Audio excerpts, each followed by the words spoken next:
Oui, Monsieur le Président, chers collègues, au nom du groupe démocrate et apparenté, je souhaite porter un certain nombre de remarques sur ce dossier attendu puisqu'il acte un règlement d'harmonisation tarifaire et organisationnelle en matière de transport scolaire, compétences transférées des départements aux régions suite à la loi NOTRe.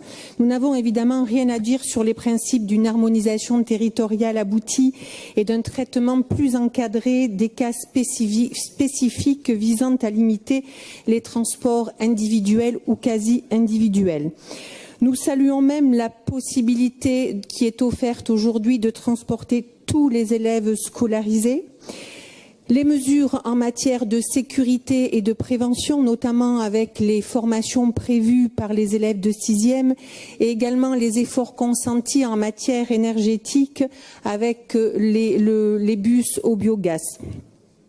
Nous saluons également l'appui que vous entendez prendre sur les AO2 qui sont les communes, communautés de communes ou syndicats et qui sont les plus à même de relater la réalité des situations des administrés sur le territoire. C'est ici que s'arrêteront nos encouragements puisque je vous renvoie tout d'abord aux remarques du Césaire qui regrette d'une part la mise en place d'un seuil de distance égal à 3 km entre le domicile et le lieu d'études pour décider d'un point d'arrêt et d'autre part qui souligne le manque d'articulation entre les différents modes de réseau de transport. Mais plus encore, je souhaite m'attarder sur une remarque d'ordre politique et démocratique.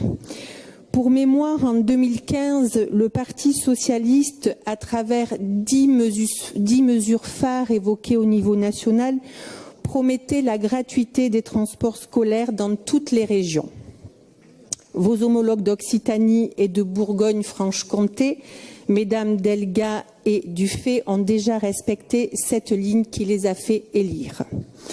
Aujourd'hui, contre toute attente, vous nous demandez d'acter la participation des familles au coût de fonctionnement de ce service pour l'ensemble de la Nouvelle-Aquitaine. Je dis contre toute attente car au-delà du programme du PS, la gratuité du transport scolaire était au cœur du programme que vous portiez pour la Nouvelle-Aquitaine. Promesse intitulée « Plus de mobilité » à la page 9 de votre programme. Je lis bien au centre, vers la gratuité des transports scolaires. Donc, Monsieur le Président, et au cas où vous voudriez jouer sur les mots, nous n'allons d'ailleurs même pas vers la gratuité des transports scolaires, puisque, contrairement à la délibération suivante sur laquelle mon collègue Barthélémy Aguerre interviendra, vous ne proposez pas de gratuité, même pour les ménages à plus faible revenu. Donc nous considérons aujourd'hui que vous ne respectez pas les engagements que vous avez pris, qu'il s'agissait des faits d'annonce alléchants qui vous ont servi à susciter l'adhésion des néo-aquitains. Force est de regretter et de constater aujourd'hui que la maxime « les promesses n'engagent que ceux qui les reçoivent » prend tout son sens. Considérant donc qu'il s'agit d'une offense à la démocratie et plus précisément au choix politique qu'ont fait les citoyens de Nouvelle-Aquitaine en 2015, nous voterons contre cette délibération.